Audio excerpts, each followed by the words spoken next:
Kabla hatujaanza, naomba ufanye kitu kimoja. Fumba macho kwa sekunde chache. Jiulize swali moja. Miaka 5 ijayo, unataka maisha yako yaweje? Je, unataka bado uwe unahangaika na pesa kila mwisho wa mwezi? Au unataka ufike mahali pesa zikufanyie kazi badala ya wewe kuzifanyia kazi? Ukweli ni huu. Hakuna mtu anayefanikiwa kifedha kwa bahati mbaya. Wote wana kitu kimoja kinachowaunganisha. Waliamua kuwekeza. Kama wewe ni mtu wa kawaida, huna pesa nyingi lakini una ndoto kubwa, basi video hii ni kwa ajili yako. Leo nitakushirikisha mambo 15 ya msingi kabisa unayopaswa kuyajua katika mwanzo wa uwekezaji wako. Mambo ambayo kama ukielewa leo yanaweza kubadilisha mwelekeo wa maisha yako milele yote. Kaa hadi mwisho kwa sababu point ya mwisho ni muhimu kuliko zote. Jambo la kwanza la uwekezaji, la msingi kabisa katika uwekezaji ni kwamba, namba 1, uwekezaji ni safari na si papara. Watu wengi kuingia kwenye uwekezaji kwa haraka sana.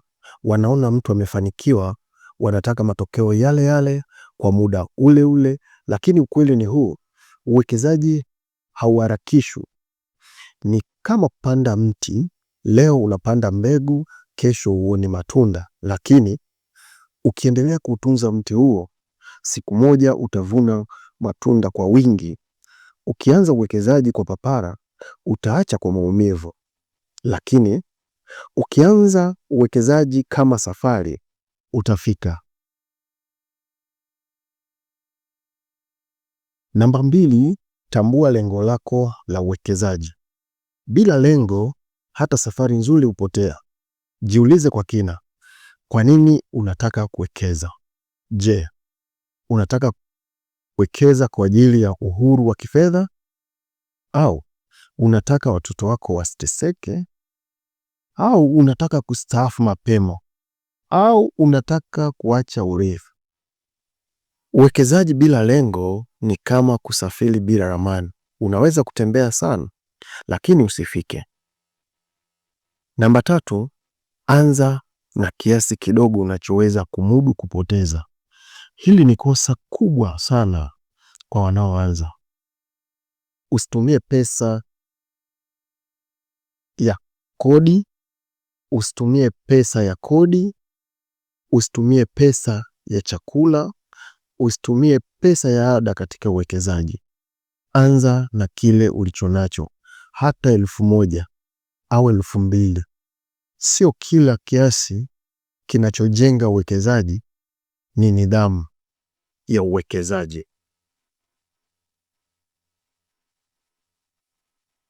Namba 4, jifunze kabla ya kuwekeza. Watu wengi hujifunza baada ya kupoteza pesa, lakini mtu mwenye hekima hujifunza kabla ya. Jifunze mfumo wa uwekezaji, hatari zake, faida zake, makosa ya waliotangulia. Maarifa haya kufanyi uwe tajiri mara moja, lakini ukuepusha kuwa maskini baadaye. Namba 5, elewa tofauti ya kuokoa na kuwekeza. Kuokoa ni kitendo cha kuweka pesa sehemu salama. Wakati huo kuwekeza ni kuzifanya pesa ziongezeke au zikue. Kuokoa kuna kulinda. Uwekezaji unakuendeleza. Ukihifadhi pesa maisha yote bila kuwekeza, mfumuko wa bei utazila polepole bila wewe kujua. Kwa mfano, leo ukitunza kiasi cha pesa shilingi 1,000 ambayo unaweza ukainunua soda leo, baada ya miaka 10, 20 inawezekana hiyo 1,000 usiweze kununua soda. Soda ikawa inauzwa zaidi ya hiyo 1,000. Lakini ukiwekeza 1,000 leo, baada ya miaka 5, 10 ambapo soda itakuwa inauzwa zaidi ya 1,000 na pesa ile itakuwa imekuwa kutoka kwenye 1,000 kwenda kwenye 1,500 au 2,000 ambayo inaweza ikanunua soda kwa wakati huo. Namba 6, tambua aina mbalimbali za uwekezaji. Usidhani uwekezaji ni hisa tu au biashara kubwa tu, bali uwekezaji unaweza kuwa biashara ndogo ndogo, uwekezaji unaweza kuwa ardhi, uwekezaji unaweza kuwa mifugo, uwekezaji unaweza kuwa elimu au ujuzi. Uwekezaji unaweza kuwa vifaa vya kazi. Uwekezaji bora ni ule unaouelewa, si ule unaosifiwa sana. Namba 7, kila uwekezaji una hatari zake. Hili lisikukatisha tamaa. Hatari sio adui, ujinga ndio adui. Mwekezaji bora si yule asiyechukua hatari, bali ni yule anayejua hatari kabla ya kuingia. Namba 8, usiweke mayai yote kwenye kapu moja. Ukivunja kapu moja lililojaa mayai, yote yatapotea. Gawanya uwekezaji wako, gawanya vyanzo vyako vya kipato.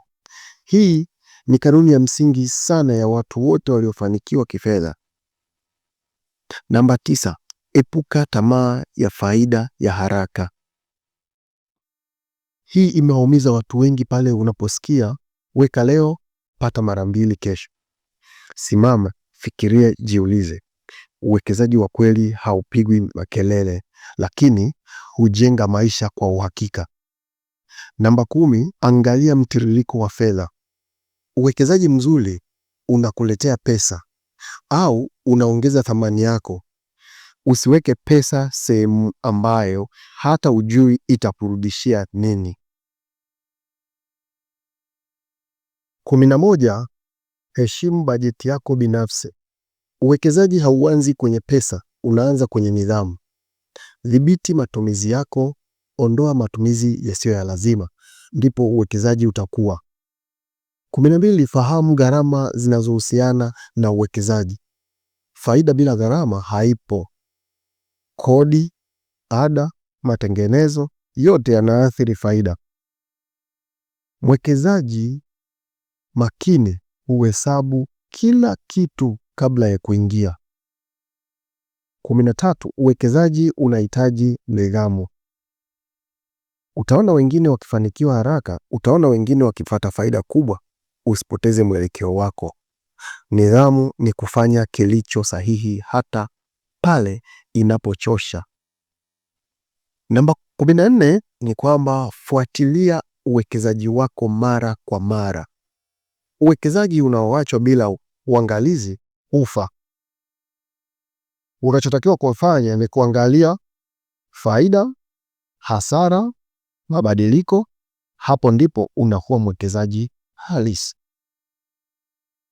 15, anza leo.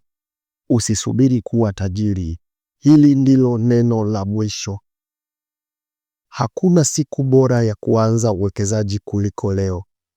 Usisubiri pesa kuwa nyingi. Usisubiri muda mzuri. Usisubiri kuwa tayari. Uko tayari sasa. Kama umefika mwisho wa video hii, basi tayari una kitu ambacho wengi hawana, ufahamu. Lakini kumbuka, maarifa bila hatua ni kazi bure. Chukua hatua, anza kidogo kidogo na anza leo. Kama video hii imekugusa, imekupa mwanga au imekupa hamasa, bonyeza like, subscribe na share kwa watu wengine ambao bado unaona anaota ndoto kama zako. Hii ni safari, na safari huanza na hatua moja. Asante kwa kutazama. Tuonane kwenye video inayofuata. Asanteni.